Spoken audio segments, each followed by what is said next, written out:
Kumustahin ho natin yun pong linya ni Governor Jose Gambito, mga kabombo, ng lalawigan ng Nueva Vizcaya, mga kabombo, para ho malaman ho natin yun pong situation sa kanila pong lugar, especially at posibleng sa kanilang lugar nga ho sa Nueva Vizcaya, Daraan, or di naman po kaya yun ang posibleng tumbukin ng bagyo. Bombonitan, paki-check nga itong syempre linya natin with Governor Gambito, no? Ayan, dito sa linya natin para at least ay mapakinggan ho natin yun pong mga updates mula ko riyan sa bahagi po ng Nueva Vizcaya. Kasi again, no, aside from us, dito po sa Isabela, mga kabombo, ay posibleng ang affected ho nito pong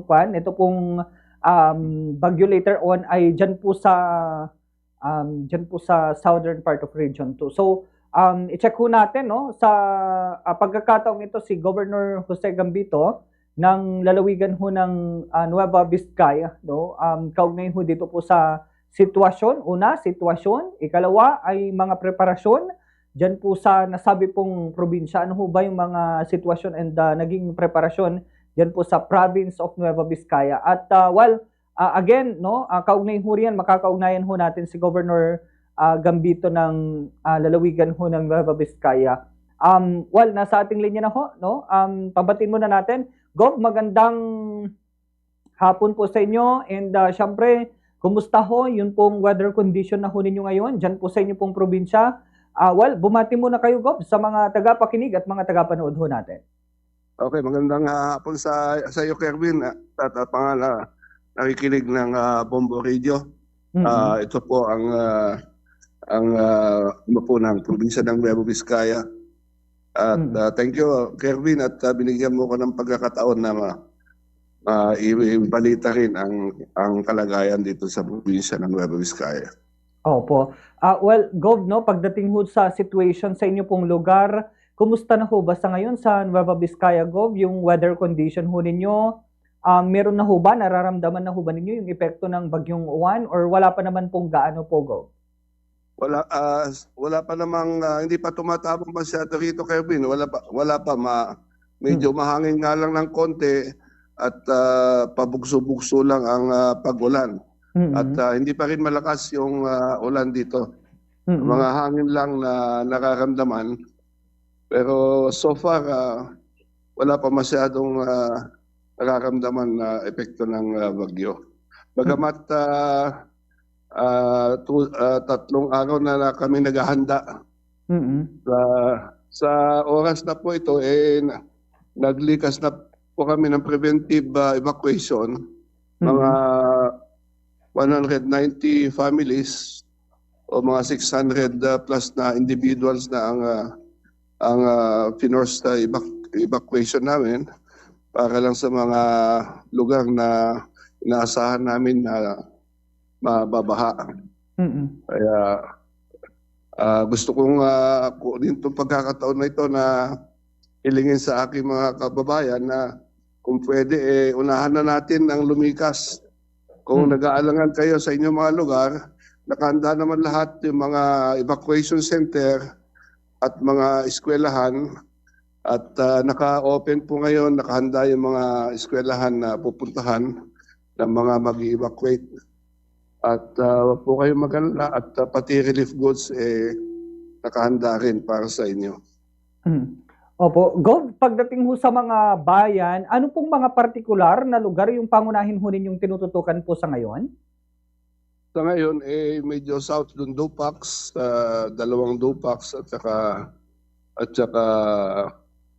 Kasibu. Pero ayon sa mga contact po natin doon, hindi pa masyadong nararamdaman din ang hagupit ng bagyo. Pero so far, okay pa ho dito sa probinsya ng Nueva Vizcaya. Opo. And syempre, pagdating ho, Gov, doon sa evacuees ho ninyo, binabanggit ho ninyo, yung mga posibleng bahain. How about landslide prone areas, Gov? Kumusta naman ho? May mga lumikas rin ho ba dahil po riyan? Wala pa, sa mga landslide, wala pa naman ngayon. Pero nag-preposition na kami ng mga heavy equipments Lalo na sa mga highways na dinadaanan ng mga dumadaan dito sa probinsya. At nagpapasalamat din ako sa Department of Public Works and Highways at tumutulong sila sa pag-deploy ng heavy equipments sa mga iba't ibang lugar. Yun ang nagiging problema namin dito, Kervin, yung landslide. Dahil bulbundukin dito sa probinsya ng Nueva Vizcaya. Kung meron ng mga baha, mga isolated portion lang. Pero yung landslide ang aming kinakatakutan. Kaya nag-preposition na kami ng mga heavy equipments at saka mga personnel. At saka nagpapasalamat din pala ako sa mga kapulisan at full force ang tulong nila, pati na ang Philippine Army na nakasay dito sa probinsya ng Nueva Vizcaya. Of course, yung Red Cross at mga reservist. Salamat sila ngayon ang mga tauhan natin dito na nakaantabay.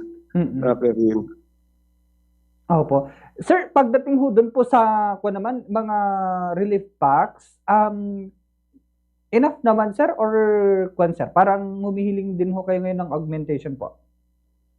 Sa ngayon, palagay ko enough naman at may narito ngayon yung buffer stock ng Department of Social Welfare. At sabi naman nila na kung short kami ng relief goods, pwede naming humiling sa kanila. So far, medyo kampante ako sa quantity ng relief goods na naka-stock ngayon dito sa probinsya ng Nueva Vizcaya. At yung mga yun na rin, piniposition ko na rin. Binigay ko na rin sa mga municipalities yung mga ibang relief goods para kung halimbawa man, at least sila na ang mag-distribute sa mga nangangailangan sa kanilang mga munisipyo. At meron din kaming binili na bigas mula sa NFA. At hopefully magkakasa yun sa mga kababayan natin na nakangailangan ng relief. Dito po sa remote municipality ho ninyo, Gov, yung pong, I think, ano po yun? Alfonso Castañeda. Yeah, opo, Alfonso Castañeda. Kasi probably sila rin ho yung isa sa mga posibleng maapektuhan ng husto na posibleng daanan ng sentro ng bagyo. May mga ganun rin ho ba? May mga preparasyon rin ho ba kayo kaugnay ho rito? Oo, nagpadala rin ako ng mga relief goods doon na Kervin. Lalo na sa Pilaway dahil sa ngayon medyo hindi pa naayos masyado yung tulay na nasira ng nakalipas na bagyo. Kaya nagpadala rin kami ng mga relief goods doon. Alright, sige po. Gov, yun na lamang ho. At again, maraming salamat sa inyo pong oras. Pero as to dun sa mga landslide ho pala, wala pa naman po kayong naitatala sa ngayon, Gov? Sa ngayon, wala pang report dito sa command center. Although open na, nakahanda naman kami kung merong landslide. Nakahanda yung mga heavy equipments na na-deploy sa mga iba't ibang lugar sa probinsya ng Nueva Vizcaya. Alright, sige po, Gov. Gov, yun na lamang ho sa ngayon. And syempre, mayroon pong mga nagtatanong rin ho pala, since ito nga po, no, wala pong landslide, sabi niyo nga ho. So, okay pa naman para ho dun sa mga biyahero po sa ngayon, sir, kasi may mga hahabol raw ho na baka pwedeng makauwi ahead of pagtama ng bagyo po. Pero mas maganda kung tumawag yung post po namin ng official post ng tingnan po nila doon, tawagan nila para sa mga immediate updates. Pero sa ngayon wala pa namang nire-report na landslide, Erwin.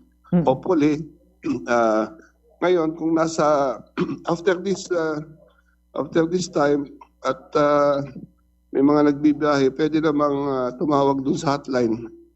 Pag nasa probinsya po sila, 911, kung smart yung kanilang mga telepono para malaman yung update tungkol sa opening ng mga highways, mga kalsada sa mga nagbibiyahe. Although nakapost po yung hotline doon sa official page po ng probinsya ng Nueva Vizcaya.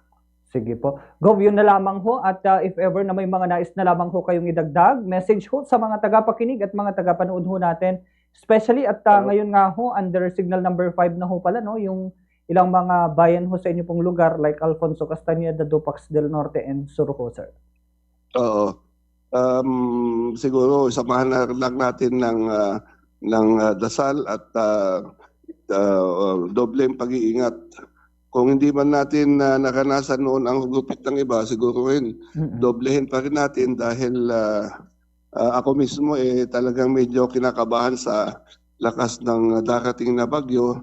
Kaya inihiling ko sa ating mga kababayan na lumikas na lang. Kung alanganin kayo sa inyong mga tinitirahan, lumikas na lang kayo sa ating nakahandang evacuation centers at open din ang lahat ng mga barangay halls ng mga barangay ng probinsya ng Nueva Vizcaya. So maraming salamat. Sige po. Salamat.